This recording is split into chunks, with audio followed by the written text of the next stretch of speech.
네, 오늘 우리에게 주시는 하나님의 말씀은 신약성경 로마서 3장 19절에서 24절까지의 말씀입니다. 로마서 3장 19절부터 24절까지의 거룩한 하나님의 말씀을 제가 다 봉독해 드리겠습니다. 우리가 알거니와 무릇 율법이 말하는 바는 율법 아래에 있는 자들에게 말하는 것이니 이는 모든 입을 막고 온 세상으로 하나님의 심판 아래에 있게 하려 함이라. 그러므로 율법의 행위로 그의 앞에 의롭다 하심을 얻을 육체가 없나니 율법으로는 죄를 깨달음이니라. 이제는 율법 외에 하나님의 한 의가 나타났으니 율법과 선지자들에게 증거를 받은 것이라. 곧 예수 그리스도를 믿음으로 말미암아 모든 믿는 자에게 미치는 하나님의 의인이 차별이 없느니라. 모든 사람이 죄를 범하였음에 하나님의 영광에 이르지 못하더니 그리스도 예수 안에 있는 속량으로 말미암아 하나님의 은혜로 값없이 의롭다 하심을 얻은 자 되었느니라. 아멘. 오늘 복음적인 삶이란 말씀으로 나눌 때 주께서 은혜 주시기를 원합니다. 어떤 한 청년이 성경을 읽다가 누가 내 오른편 뺨을 치거든 왼편 뺨도 돌려대라는 예수님의 말씀을 읽고 교회 다니는 분들이 진짜 그런가 하고 와서 실험을 해봤습니다. 자기는 교회도 안 다니면서 교회 앞에 어깨띠 두르고 안내하시는 여자분을 때릴 수는 없으니까 남자분을 붙들고 다짜고짜 뺨을 때렸습니다. 어떻게 하는가 보려고 때렸는데 아니나 다를까 그 어깨띠 두르신 집사님이신지 장로님인지 안내하시는 분이 놀래가지고 이 자식이 그러고 멱살을 잡았습니다. 이 청년이 이제 기다렸다는 듯이 자기가 원하는 반응이 나왔잖아요. 이렇게 말합니다. 성경 말씀에 누구든지 오른편 뺨을 때리면 왼편 뺨도 돌려대라 그랬는데 이렇게 왜 이러십니까? 멱살을 잡고 있던 그 안내하신 집사님이라고 하죠. 집사님이 순간 당황스러웠어요. 순간 그 0.1초 사이인데 순간 그러다가 순간 머리에 불이 켜지면서 이렇게 말했습니다. 이 자식아, 너는 내 왼편 뺨부터 때렸잖아. 이렇게 하면 왼편이니까. 우리가 신앙생활하면서 전혀 엉뚱하게 성경을 적용하고 응용할 때가 있습니다. 그런 일이 없어야 될 줄로 믿습니다. 자, 이게 나중에 어떻게 적용이 될 거예요? 되겠죠. 네. 일단 웃고 시작하려고 했습니다. 우리의 올해 표어가 복음으로입니다. 복음으로 교회를 새롭게, 복음으로 세상을 이롭게입니다. 그러려면 나부터 먼저 복음으로 새로워져야 되지 않겠습니까? 오늘은 나부터 복음으로 새로워지자, 그런 어떤 그 의미의 말씀이 되겠습니다. 자, 복음적인 삶이란 무엇인가라고 했는데, 복음적인 삶이 있다면 복음적이지 않은 삶도 있다라는 것이고요. 성경에서는 복음적이지 않은 삶을 뭐라고 규정해놨냐면 율법적인 삶이라고 해놨습니다. 그래서 먼저 율법적인 삶이 뭔가를 살펴보겠고, 그러면 자연스럽게 복음적인 삶이 뭔지가 나오지 않겠나 싶습니다. 그래서 첫 번째로요, 오늘 율법적인 삶이란 먼저 말씀을 나누도록 하겠습니다. 초대교회 당시에 교회는 복음이 열려 있었기 때문에 온갖 출신, 민족, 나라에서 다 예수를 믿는다고 교회로 들어왔습니다. 그래도 교회의 주류를 이루었던 그 민족 출신이 있는데 유대인들이었습니다. 어쩔 수 없이요. 그리고 유대인들이 약 1500년 동안, 그러니까 그때로부터 이전에 1500년 동안 붙들고 있었던 것, 생명처럼 여기고 있었던 게 뭐냐면 율법입니다. 시내산에서 모세를 통하여 율법을 받은 이스라엘 백성이 자자손손 조상 대대로 율법을 가르치고 율법을 배우고 율법을 지키고 율법에 목숨을 걸었습니다. 그게 1500년이에요. 당시에는 유대 나라가 망해서 그 지중해 연안으로 도시마다 유대인들이 디아스포라 흩어져 가서 살았습니다. 그리고 유대인들이 모여있는 도시에는 반드시 회당이 있어요. 지금도 뉴욕에 또 어디에 다 회당이 있습니다. 회당에서는 안식일마다 유대인들이 반드시 모여서 율법을 배우는 거예요. 율법을 해석해주고 율법을 어떻게 지켜야 되고 율법을 어떻게 생활에 적용해야 되는지 율법이 회당에서 이루어졌습니다. 그래서 유대인들에게 율법은 생명과 같고 삶의 존재 이유이고 인생 철학이고 추구해야 될 가치관이 되었습니다. 율법이요. 자, 이런 유대인들이 이제 예수님을 믿게 되었는데 율법을 지키지 않아도 구원받는다라는 소리를 듣는 거예요. 나사렛 예수님이 나의 모든 죄를 짊어지고 돌아가셨고 3일 만에 부활하셨다. 요것만 믿으면 구원을 얻는다라는 말을 들을 때에 유대인들은 당황스러웠을 것입니다. 1500년이에요. 1500년 동안 지켜오던 것이 구원받는 데 필요가 없다라고 그러니까 당황스럽죠. 아니, 어떻게 구원 얻는 게 이렇게 쉬워? 간단해? 단순해? 율법을 지키지 않아도 구원 얻는다는 게 가능한 일인가? 1500년 지켜오던 율법이 한순간에 버려도 되는 건가? 이 가르침이 잘못된 것이 아닐까?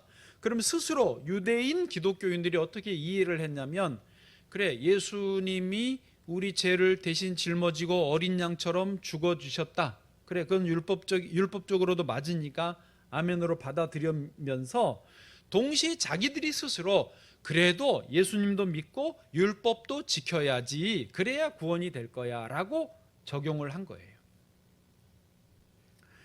그래서 율법적인 사람의 특징은 바로 그겁니다. 구원을 얻기 위해서 예수님도 믿지만 그보다는 율법의 행위를 강조하는 사람들이 율법적인 사람의 특징이라는 것이죠. 이게 어찌 보면 논리적으로 맞아요.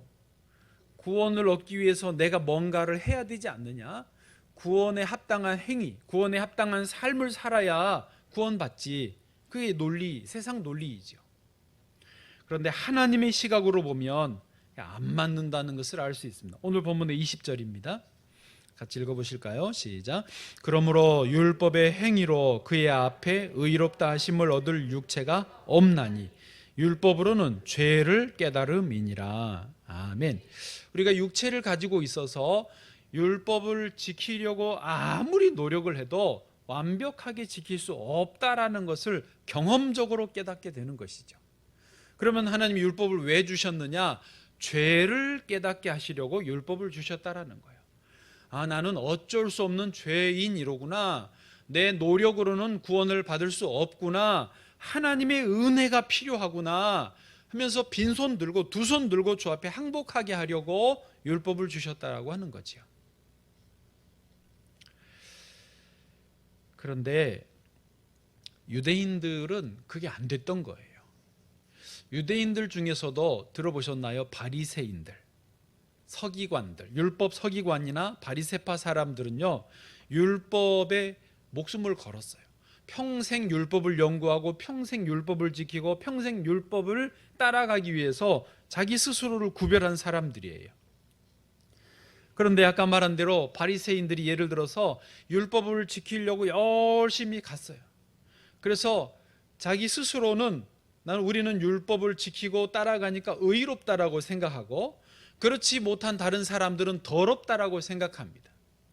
마찬가지로 일반 사람들이 그래 자기들도 생각해 우리는 더럽다. 율법을 다 지키지 못하니까 더럽다 하고 저 서기관 바리새인들은 율법을 지키는 분들이니까 의롭다라고 받아들여 줬어요. 인정해 줬어요. 그런데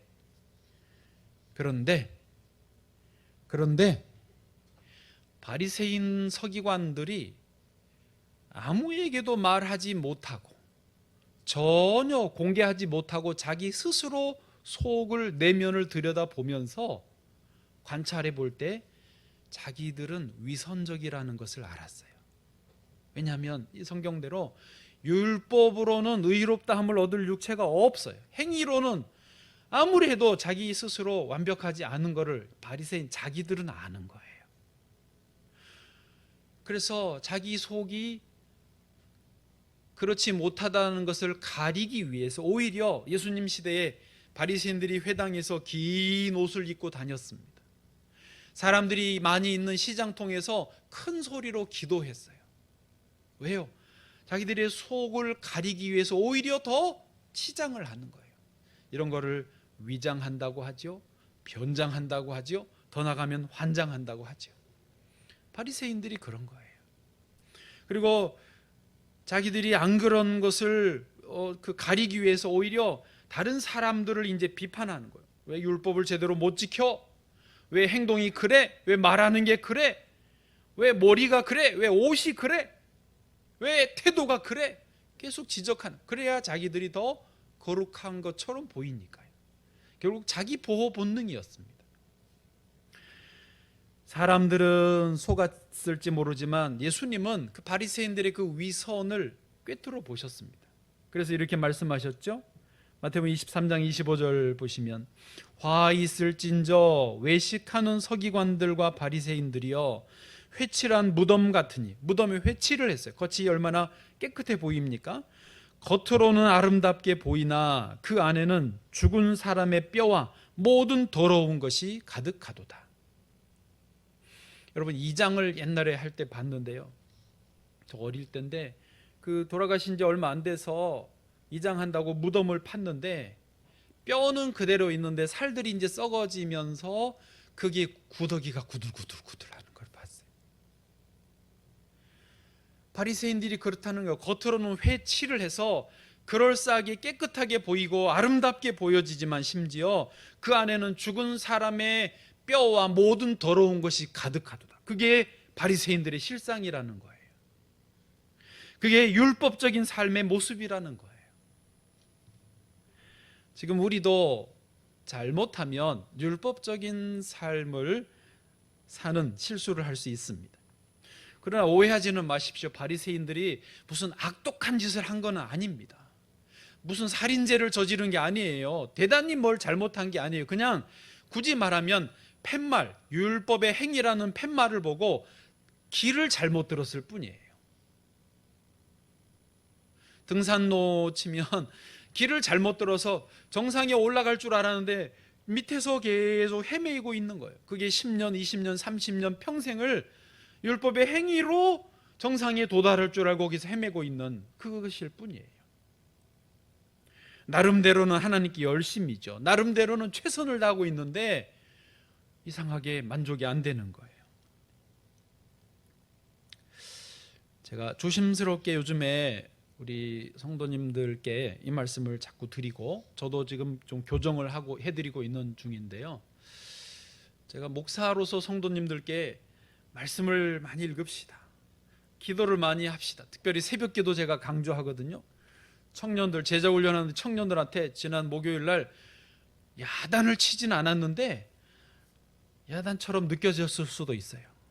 새벽 기도를 안 한다고, 또 찬양하고 예배 잘 드려야 된다고 강조를 합니다. 그런데 이게 행위로 느껴져서 율법주의에 빠질 수도 있겠다라는 그런 제가 조심스러움이 생겼어요.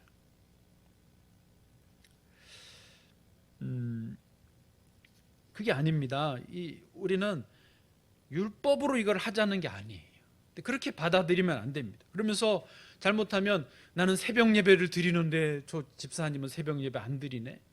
난 성경을 많이 읽는데 저기는 성경 안 읽네. 난 예배를 안 빠지고 봉사 열심히 하는데 저기는 예배 안 드리네. 그러면 그게 율법주의에 빠지는 거예요. 열심인데 잘못된 길에서 헤매고 있는 거예요.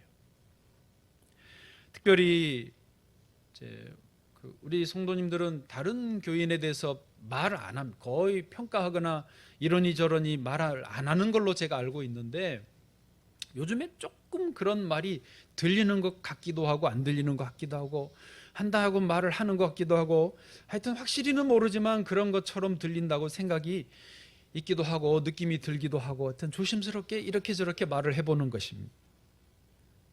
그런데요, 확실한 것은 뭐냐면 다른 사람에 대해서 평가하고 말하고 하는 그 사람이 사실은 율법주의에 빠져 있는 거예요. 아까 말한 대로 바리새인들이 오류처럼 나름대로는 나를 보호하기 위해서 다른 사람을 괜히 도마에 올려놓고 이러니 저러니 말을 한다라는 것이죠. 그분이 무슨 대단히 나쁜 짓을 했다 그 말이 아니고 열심히 하려다 보니까 그런데 율법주의에 빠져서 다른 사람이 문제가 보이는 거예요. 흠이 보이는 거예요. 그래서 율법주의에 빠진 신앙의 특징 중에 하나는요, 뭔가 늘 잘 안 된다라는 느낌을 받아요. 10년, 20년, 30년 신앙생활하면, 등산으로 말하면 이 길로 가면 정상에 도달할 줄 알았는데 등산로를 잘못 들어가지고 30년, 50년을 헤매고 있는 거예요. 늘 안 된다. 믿음 생활 계속하면, 열심히 하면 충만해질 줄 알았는데, 열심히 하면 믿음의 확신이 들 줄 알았는데, 열심히 하면 기쁘고 감사하고 감격이고 신앙생활의 그런 상상했던 그 자리에 도달할 줄 알았는데 늘 안 된다라는 느낌이 치워지질 않는 거예요. 왜 그럴까요? 길을 잘못 들은 거예요. 율법주의에 덫에 걸린 거예요. 이제라도 돌이켜야 되는데 돌이키기에는 좀 늦었다 생각하니까 괜히 다른 사람을 잡는 거예요. 사실 바리새인들은 그때는 그랬습니다. 그때는 뭐라고 그래요? 양심 선언을 할 수가 없어요. 커밍아웃을 할 수 없어요. 그때는 죄인이라고 드러내면 돌에 맞아 죽던 분위기라 바리새인들은 그럴수록 철저하게 자기를 감추고 내면의 구더기가 그들한데 그걸 감추고 겉으로 치장을 했던 거예요. 위장 환장 변장 환장을 했던 거예요. 로마서 10장 2절에 보니까요, 이게 문제가 뭔지를 알려주고 있습니다. 10장 2절 같이 읽어보실까요? 시작. 내가 증언하노니 그들이 하나님께 열심히 있으나 올바른 지식을 따른 것이 아니니라. 아멘. 열심히 있었어요. 그러나 올바른 지식을 따른 게 아니었어요. 잘못된 길을 들어선 거예요. 3절에 보니까 이렇게 말씀합니다. 하나님의 의의를 모르고 자기 의의를 세우려고, 하나님 해주신 거를 받아들이면 되는데 자기의 행위로 의의를 세우려고 힘쓰고 있어서 뭐 했어요? 하나님의 의의에 복종하지 않았어요. 힘쓰고 해서 하나님의 의의에 복종해야 되는데 자기 의의를 드러내려고 하나님의 의의를 계속 거부하는 거예요. 그리고 자기가 열심히 하는 거죠. 그래서요, 교회에서 지나치게 열심히 하는 사람은 의심을 해야 돼요. 참 조심스러운 표현이지만 지나치게 열심히 하는 게 의심 살 수 있어요. 영적으로 내가 이 열심으로 인정받으려고 하는 게 아닌가, 스스로 자기를 돌아봐야 돼요. 그러면 이제 율법적인 삶이 뭔지 대략 이해하셨다면 자연스럽게 복음적인 삶이 뭔지는 이해하실 수 있을 것입니다. 반대로 하면 돼요. 내 의의가 아니라 하나님의 의의를 의지하는 것이죠. 세상이 근데 자꾸 우리에게 자기 의의를 세우라고 훈련을 시켜요. 저희가 대학 입시를 치를 때는 사당오락이라는 말이 있었어. 사자성어예요. 들어보셨어요? 2부 때는 저하고 세대가 비슷한 분들이 있어서 알더라고요. 제가 저도 헷갈려 사합 오락 그랬더니 사당 오락이라고 교정해 줬는데, 사당 4시간 자고 공부하면 대학에 합격하고, 오락 5시간 자고 공부하면 떨어진다고. 처음 들어보셨어요? 뭐 대화가 돼야지. 그런 말이 있었어요. 하여튼 그게 무슨 말이냐면 세상은 그만큼 살벌한 거예요. 경쟁이 치열하고 성적, 점수, 순위, 능력, 실력으로 합격하고 올라가고 그렇지 못하면 떨어지는 게 세상이라는 거죠. 그런데 교회에 왔더니 구원을 얻는 데는 예수님의 십자가와 예수님의 부활을 믿기만 하면 구원받는다 그러니까 사람들이 당황스러운 거예요. 진짜 믿기만 해도, 받아들이기만 해도 구원받는 게 되나? 그리고 자기 스스로 아까 유대인 율법주의자처럼 자기 스스로 행위를 얹어요. 거기다가 플러스를 해. 그래도 예배는 잘 드려야 되겠지. 그래도 헌금은 좀 해야 되겠지. 그래도 뭐 기도는 좀, 성경은 좀 알아야 되겠지. 그래야 구원받지. 성경도 모르고 구원받나? 받는다니까요. 받아요. 뭘 얹지를 마세요. 예수님이 베데스다 연못가를 방문하셨습니다. 베데스다 연못은 천사가 가끔씩 내려와서 목욕을 하는데 그때 가장 먼저 그 연못에 자기 몸을 담그는 사람의 병이 낫는다라는 이런 설이 있어가지고 연못가에 환자들이 그냥 종류별로 가득하셨어요. 예수님이 갔더니 한 38년 된 환자가 거기 누워 있었어요. 침상에. 예수님 물으셨습니다. 그 환자에게 너가 낫고자 하느냐? 그러자 이 환자가 뭐라고 대답을 하냐면, 주님, 제가 물이 움직일 때 나를 못에 넣어주는 사람이 없어서 내가 가는 동안에, 그러니까 환자니까 억지로 이렇게 기어서 갈 거 아닙니까?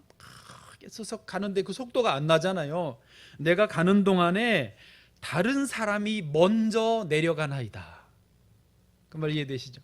거기서도 경쟁이 있는 거예요. 거기서도 빠른 사람이, 그래서 힘이 있는 사람이 병을 낫는 거예요. 자기는 그런 기회가 없어서 지금 몇 년째? 38년째. 38년 살았어요. 38년째 병 못 낫고 목가에 누워있다라는 거예요. 예수님 뭐라고 그러시죠? 일어나 너의 자리를 들고 집으로 돌아가라. 아멘. 그 말씀 듣고 이 환자가 일어나서 자리를 들고서 집으로 가는 거예요. 여러분, 복음적인 삶은 이런 거예요. 복음은 우리의 어떤 속도나 우리의 능력이나 우리의 어떤 지혜나 우리의 열심이나 이런 거하고 상관없이 예수 그리스도 안에서 구원해 주시는 하나님의 선물입니다. 성경을 한번 보실까요? 21절입니다. 같이 읽어보시죠. 시작. 이제는 율법 외에 하나님의 한 의의가 나타났으니 율법과 선지자들에게 증거를 받은 것이라. 아멘.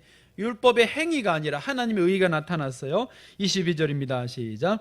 곧 예수 그리스도를 믿음으로 말미암아 모든 믿는 자에게 미치는 하나님의 의인이 차별이 없느니라. 아멘. 누구든지 믿기만 하면 돼요. 차별이 없어요.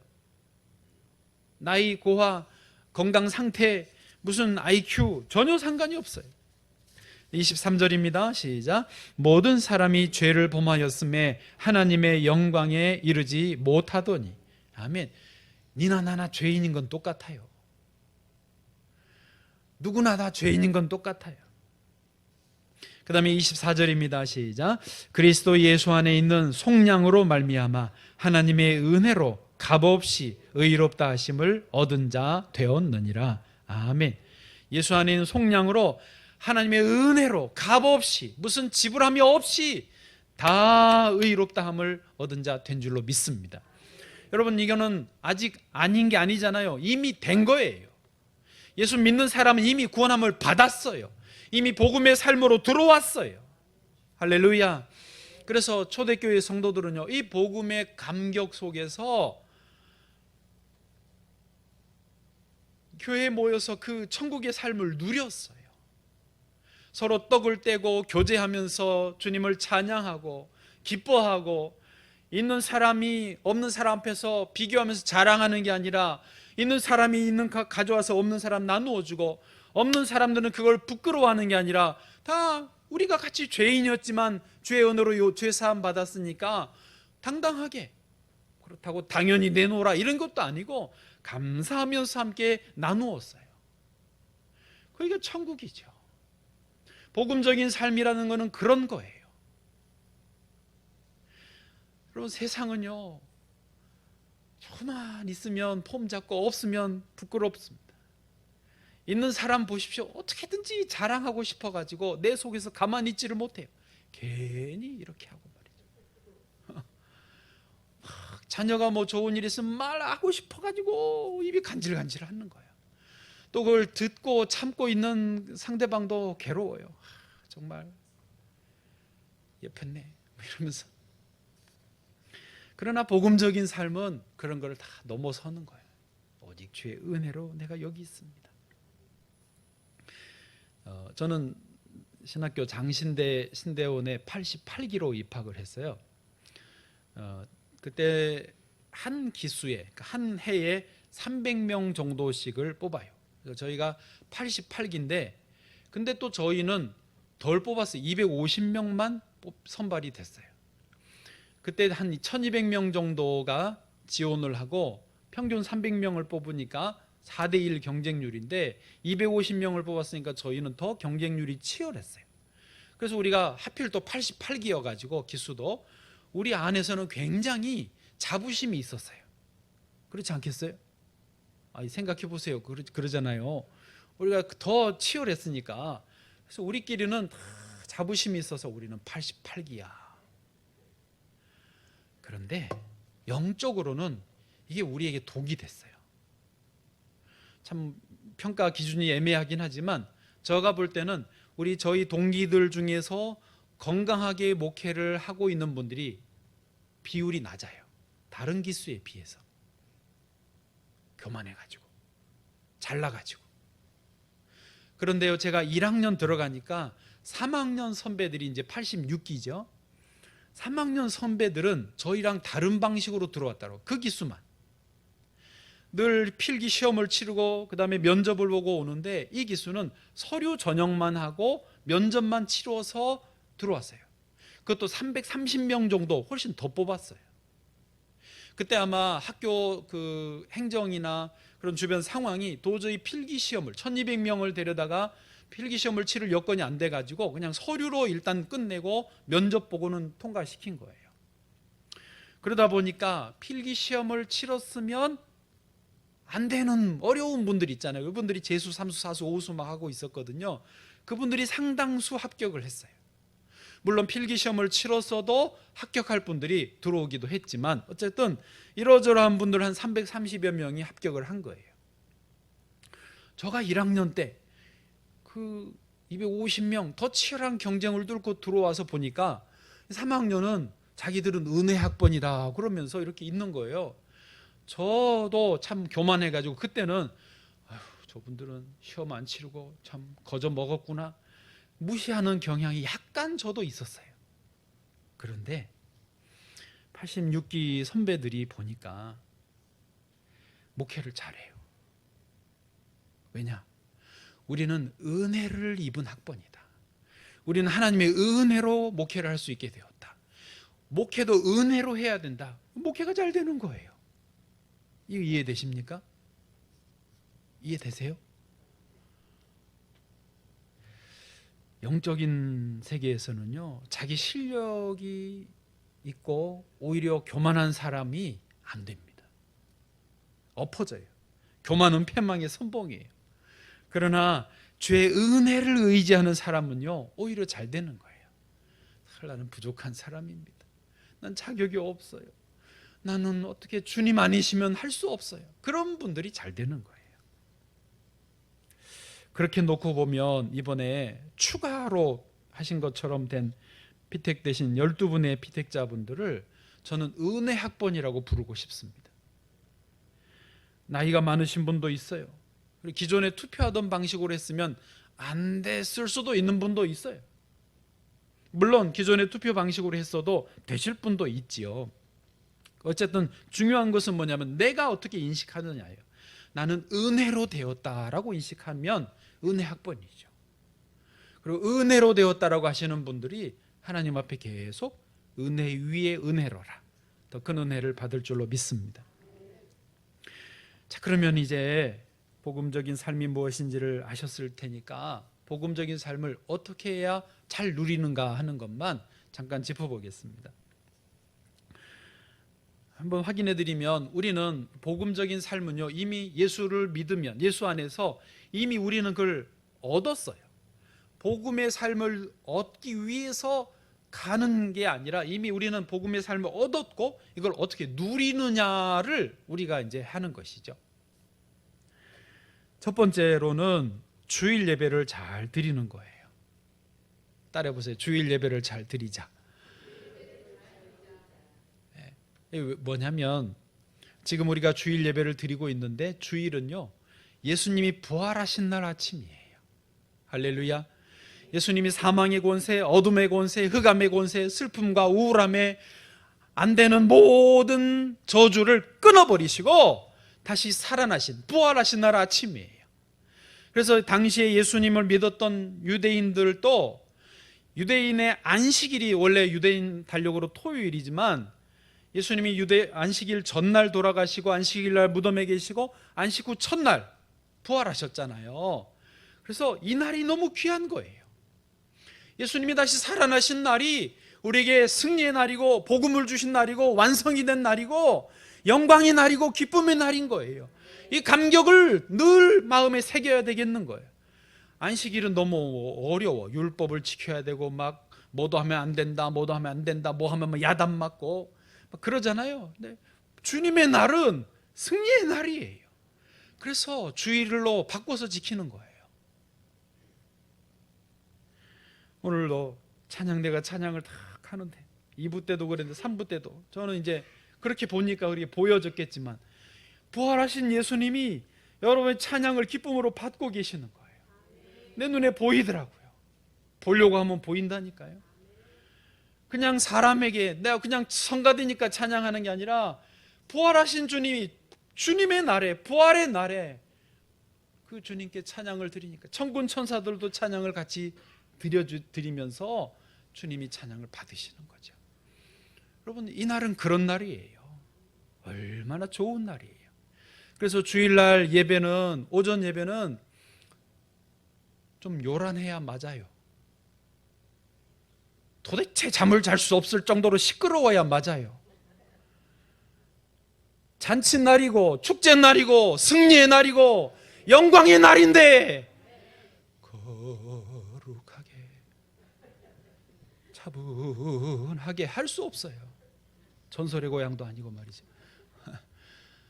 여러분 베이징의 동계올림픽이 지금 진행되고 있는데 여러분도 그러시지 않으셨을까요? 지지난주가 됐는 처음 시작하고 며칠은 좀 답답했지 않았어요?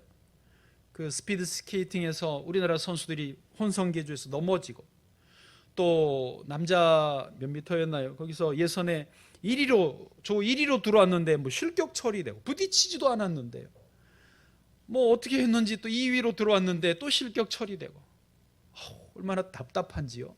속상하더라고요. 여러분도 그러셨을 거예요. 그러다가 황대현 선수가 1500m에서 당당하게 1위로 들어왔잖아요.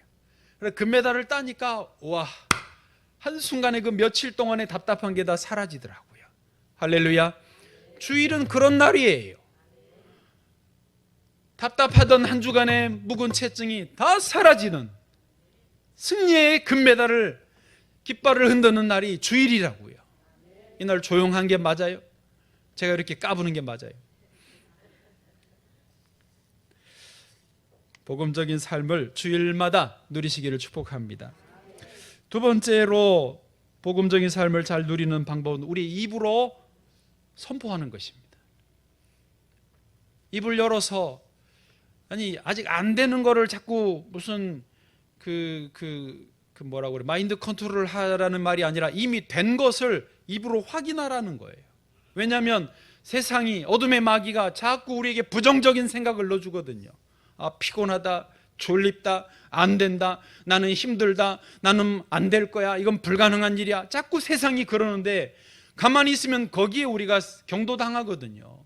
그래서 의도적으로 내 입술을 열어서 이미 주신 은혜를 선포하라는 거예요. 한번 따라해 보세요. 예수님이 내 안에 계십니다. 예수님이 나를 완전히 용서하셨습니다. 예수님이 나를 완전히 사랑하십니다. 예수님은 나를 기뻐하십니다. 나는 승리할 것입니다. 나는 주님과 동행합니다. 잘 될 것입니다. 우리 자녀들을 사랑하십니다. 은혜의 문을 열어주십니다. 지금 여기 함께 하십니다. 할렐루야. 입술로 자꾸 선포해야 돼요. 제가 지난 주중에 새벽에도 엊그제 금요일에도 계속 이 훈련을 시켜드리고 있어요. 왜요?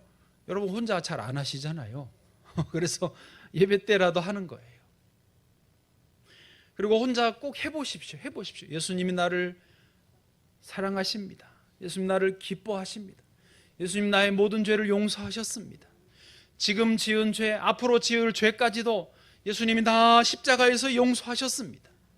마귀가 속삭여요. 너는 죄인이잖아. 너 또 실수하잖아. 너 또 기도 안 하잖아. 너 또 새벽 예배 못 하잖아. 예수님이 그러세요. 그 모든 죄도 내가 다 용서했다. 이미 다 이루어진 일이라고요. 그걸 입술로 선포하시자는 거죠. 그것이 복음적인 삶을 누리는 비결이에요. 그래서 말하는 거를 이제 들어보면 아는 거죠. 아직 율법주의에 그 길에서 헤매고 있는지, 복음적인 삶에서 자유함을 누리는지 말하는 걸 들어보면 알아요. 감사하다, 기쁘다, 행복합니다, 주님 날 사랑하십니다, 잘 될 것입니다 말하는 분들은 벌써 정상에 가보신 거예요. 정상에 있는 거예요. 어려워 이러면 밑에서 헤매는 거예요. 할렐루야. 마지막으로 세 번째요. 마지막으로 세 번째, 성령님을 따라가는 것입니다. 복음적인 삶의 그 감격을 누리는 비결은 성령님을 잘 따라가는 거예요. 이제 이거예요. 아까 제가 말씀 많이 봅시다, 기도 많이 합시다, 또 찬양 열심히 합시다, 뭐 이런 행위적인 것을 말씀을 드리는 것이 이제 복음적인 삶을 또 도달하려고 이거를 하는 게 아니라 잘 누리려고, 이미 내게 주어진 것을 잘 누리려고 이걸 많이 하자는 거예요. 그게 결국은 우리에게 또 다른 보혜사를 보내셔서 이 구원의 감격을 잘 누리게 하시려고 성령님을 보내주신 하나님의 뜻이에요. 이번에 그 황대원 선수가 금메달을 따을 때 혹시 그거 아세요? 그 바로 뒤쫓아온 선수가 은메달 딴 거? 캐나다 선수인데요. 이 캐나다 선수 이름은 모르겠는데 처음부터 자기는 그렇게 결심하고 들어왔어요. 한국의 저 황대원 선수만 무조건 따라가겠다. 잘 잡았지. 따라갈 선수를 잘 잡았죠. 그러니까 처음에 보면 황대원이 저 뒤쪽에 있어요. 10명인가 레이스를 펼쳤는데 엄청 많았어요. 맨 뒤에 있는데 그 뒤에 이 캐나다 선수가 있었어요. 무조건 그 황대원이 하는 그 속도와 폼과 그 방향에 무조건 자기는 똑같이 하는 거예요. 뒤에 바짝 붙어가지고 그 스피드 하는 거 보면 선수들이 거의 비슷하게 철새들이 날개짓 할 때 오는 것처럼 똑같이 움직이잖아요. 그대로 하는 거예요. 계속 그대로 하는 거예요. 황대원이 중간쯤에 치고 나갑니다. 또 그대로 하니까 같이 그 속도로 따라 나갔어요. 맨 선두에 황대원이 서니까 그 뒤에 2위에 딱 섰어요. 그대로 7바퀴가 마저 더 돌고 은메달을 딴 거예요. 나중에 분명히 그 고백을 자기가 했어요. 나는 황대원만 따라가기로 결심했는데 따라갔더니 세상에 올림픽에서 내가 은메달을 땄다고 얼마나 감격스러워했는지 몰라요. 우리가 복음의 삶을 누리는 그 비결은 그겁니다. 성령님만 따라가면 돼요. 내가 뭘 만들 필요가 없어요. 창조할 필요가 없어요. 성령님이, 하나님의 영이 우리를 인도해 주시는 대로 따라만 가는 거예요. 말씀으로 따라가고, 기도로 따라가고, 찬양으로 따라가고, 주일 예배, 아침에 예배를 드리면서 예배에서 따라가고, 그러면 어느 순간에 내게 목에 메달이 걸려 있을 거예요. 어느 순간에 내 머리에 면류관이 써져 있을 거예요. 내가 영광의 자리에 세움을 받고 하나님이 기뻐하시고 축복해 주실 거예요. 할렐루야. 저와 여러분이 이 복음의 삶을 누리시기를, 또 그래서 이웃과 주변의 가족들, 자녀들에게 나누어 주시기를